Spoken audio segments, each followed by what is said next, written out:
My name is Matthew Neenan. I'm originally from Boston and spent my adolescent teenage years in New York City. My first inclination to choreograph was definitely in high school. I went to the LaGuardia Performing Arts High School and School of American Ballet, and I had no opportunity to experiment with choreography at that point, but when I joined Pennsylvania Ballet, they have an annual AIDS benefit called Shut Up and Dance. And the first year I was in the company, I just went right at it and choreographed my first piece. I knew I wanted to try it. I knew I had ideas. I loved coming up with steps, but I had no idea if I was good at it or if I would really enjoy it. I'm generally a shy person, so I didn't know or understand if I would have the capacity to be someone who was the in-charge person. My process changes up quite a bit. Usually it's a dance phrase. Usually it's from the music after I choose a piece of music that I admire, and then, you know, steps and phrases come. But a lot of times, there's times too where I have an idea, a visual idea, that I try to then find something that suits that idea. The dancers absolutely inspire the movement.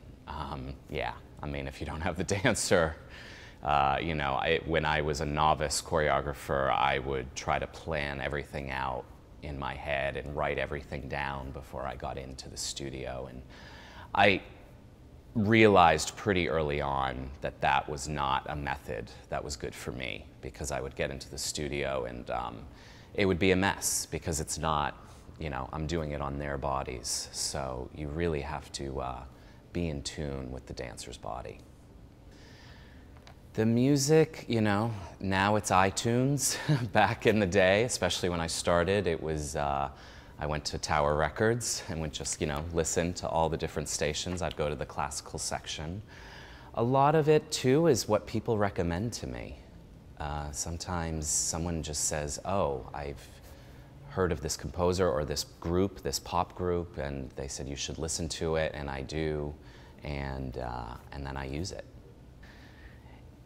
Creating work on different companies it's a very interesting process, because each company has their own identity. They have their own flavor, their own unique quality, and you have to kind of prepare yourself that when you go somewhere new and somewhere you haven't been, like in this case, this is my first time with Oklahoma City Ballet, you just have to be prepared for the unknown and just get a sense of what it's like, just that first even minute you're in the studio with them. And something clicks in your brain. You're like, okay, it's like this. And then you just move forward. The Oklahoma City Ballet dancers are beautiful. I have been extremely, I don't want to say pleasantly surprised, because I've heard from other choreographers who have been here that they're wonderful, but the camaraderie and the generosity between them and what they offer is really, really grade A. This new work for Oklahoma City Ballet is definitely driven by the music. When I have about 8 commissions this year from about 6 or 7 different companies, and a lot of those ideas are planned already. I know the music, a lot of them are very conceptual, they're narrative. With this piece, I was a little clueless, I have to admit, even like a couple of months ago. They were kind of hounding me about like what music I was going to use so that they could get the rights, and I really didn't know what direction, partly because I didn't know the dancers that well yet. But I knew it was on, you know, you always have to pay attention to what else is on the program.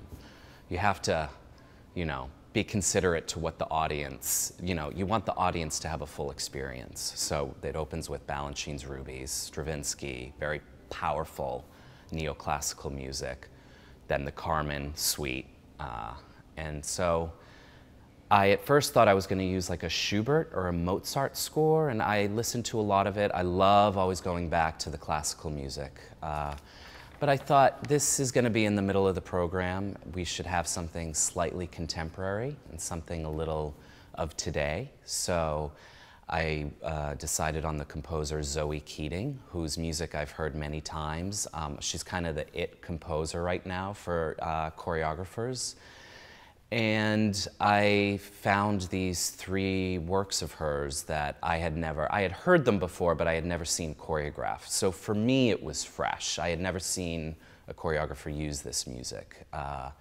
And the one piece is called Arrival, the next piece is called Exurgency, and the third section is called The Sun Will Set. And I just love how those 3 words go together: Arrival, Exurgency, Sun Will Set. And I'm really inspired by those 3 titles, and the evolution of the piece with the dancers is kind of with those 3 titles.